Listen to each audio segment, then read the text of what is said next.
বর্তমান প্রেক্ষাপটে আমরা মনে করি পলিসি রেট যেটা 10% আছে এবং যেটা 10% উন্নতি করা হয়েছিল নভেম্বর মাসে সেটাই থাকবে, সেটাকে আপাতত পরিবর্তন করার কোনো দরকার নেই।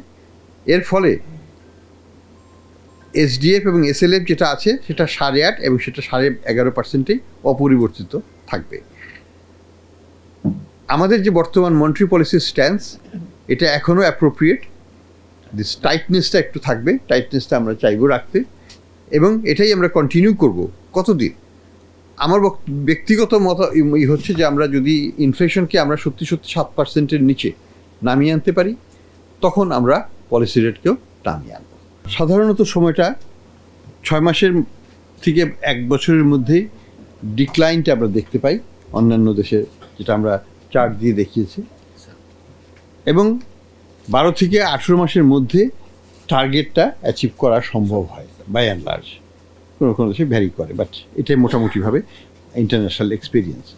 সেটার সাথে যদি আমরা আমাদেরকে তুলনা করি তাহলে আমরা দেখতে পাই যে আমরা এখন মোটামুটিভাবে বলা যায় যে 5-6 মাস হলো, তো 6 মাসে আমাদের এখন কিছু রেজাল্ট আমরা হয়তো আশা করতে পারি। সেটা আমরা দেখতে পাচ্ছি। আমরা দেখতে পাচ্ছি যে ডিসেম্বরে কিছুটা মূল্যস্ফীতি কমেছে, জানুয়ারিতে আরেকটু বেশি কমেছে। তো এটারই ধারাবাহিকতা আমরা দেখতে চাই। হ্যাঁ, আগামী মাসে কি কমবে না বাড়বে আমি জানি না, হয়তো বাড়তেও পারে, তার মানে এই না যে everything is down the drain, তার মানে এটা না, হয়তো একটু বেড়ে আবার পরের মাসে আবার বড় রকমের কমবে।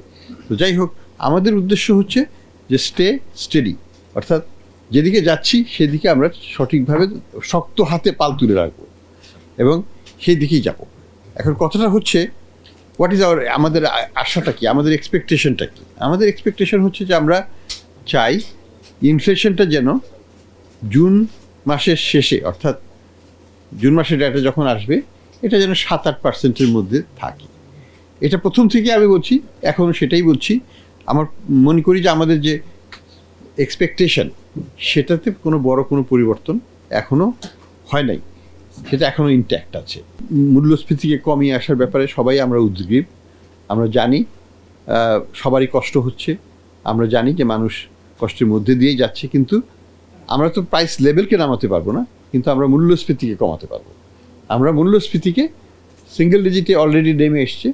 আমরা আশা করি এটা ধারাবাহিকতায় আমরা এটাকে এই বছরের আর্থিক বছরের শেষে, অর্থাৎ জুনের শেষে এটা 7-8-এ নিয়ে আসবো এবং ইনশাল্লাহ আগামী বছর এটা 5-এর নিচে নিয়ে যেতে পারবো। আগামী বছর মানে 26 ফিসক্যাল ইয়ার 26-এ শেষে।